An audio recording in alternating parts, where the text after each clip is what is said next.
Oi pessoal, meu nome é Roberto, sou professor de arte, pintor, escritor e faço postagens regulares no Facebook, no Instagram e no YouTube.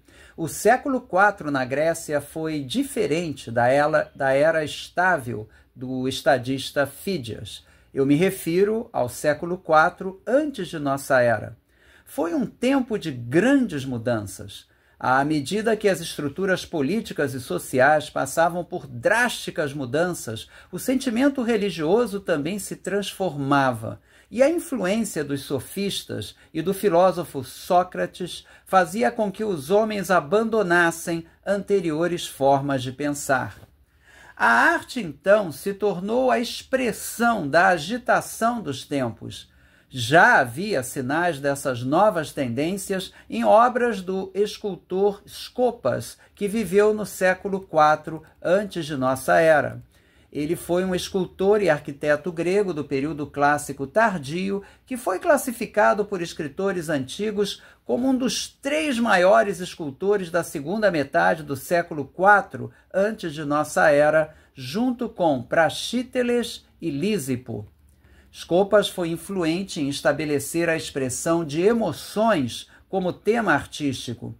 Ele era natural de Paros e provavelmente pertencia a uma família de artistas naquela ilha grega. De acordo com escritos antigos, Skopas trabalhou em 3 grandes monumentos do século IV.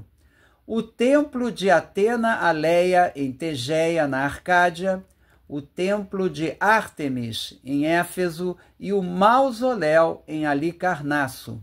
O Templo de Atena Eleia era um novo templo, iniciado algum tempo depois de 394 a.C. O viajante grego Pausanias, do século II depois de Cristo, diz que Skopas trabalhou como arquiteto e escultor no templo. Ele o menciona como artista responsável pelas estátuas de Asclépio e Ígia, que ficavam dentro do templo, em cada lado da imagem de Atena Aleia. Também é possível que Skopas tenha trabalhado nas esculturas desse templo, incluindo fragmentos existentes que são preservados no Museu Arqueológico Nacional de Atenas. A cabeça que vemos na imagem mostra um estilo altamente vigoroso e individual e pode dar uma ideia do trabalho de Skopas. Essas obras de Skopas têm formas quadrangulares, olhos fundos, feições tensas, que transmitem uma forte intensidade emocional.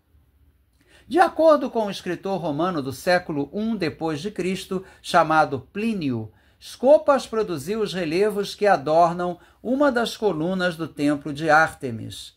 Ele também trabalhou nas esculturas do mausoléu de Alicarnasso, em Briáchis, Timóteo e Leocares. Skopas foi um artista que expressou sua época conturbada. Temos pouco conhecimento em primeira mão desse escultor e arquiteto, a partir de alguns frontões excessivamente mutilados de Tegeia, na Arcádia, nos quais ele dirigiu o trabalho.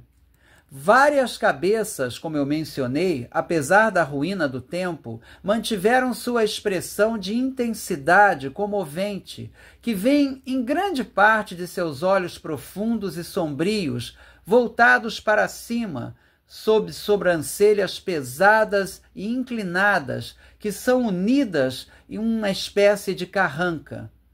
Essa é uma característica recorrente nas estátuas que sobreviveram de Skopas.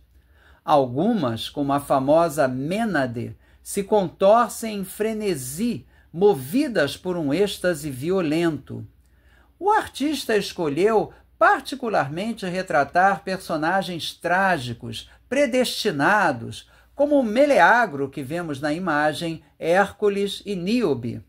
Esse escultor altamente individual e magistral, com o seu agudo sentimento de beleza da forma, traduziu todo o anseio e arrebatamento de sua natureza misteriosa e apaixonada para o mármore.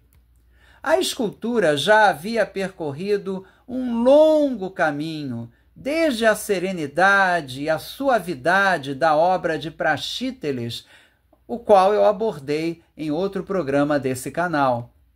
Essa suavidade aparece nessa cópia romana de uma obra grega do segundo século antes de nossa era, que vemos na imagem e que representa o deus Hipnos, de onde vem a palavra hipnose. Hipnos era o deus do sono, mas esse trabalho, que muitos atribuem a discípulos de Scopas, sugere um mundo além da nossa realidade racional, um tanto parecido ao enfoque de Scopas. Scopas parece prever a arte emocional que dominaria o período helenístico depois dele, com a confluência das culturas helênica e asiática. Ou seja, sem saber, Scopas foi um dos profetas da arte. Espero que tenham gostado. Informações sobre livros de arte que eu publiquei estão na descrição desse vídeo abaixo. Muito obrigado pela atenção, muita paz para vocês. Até a próxima.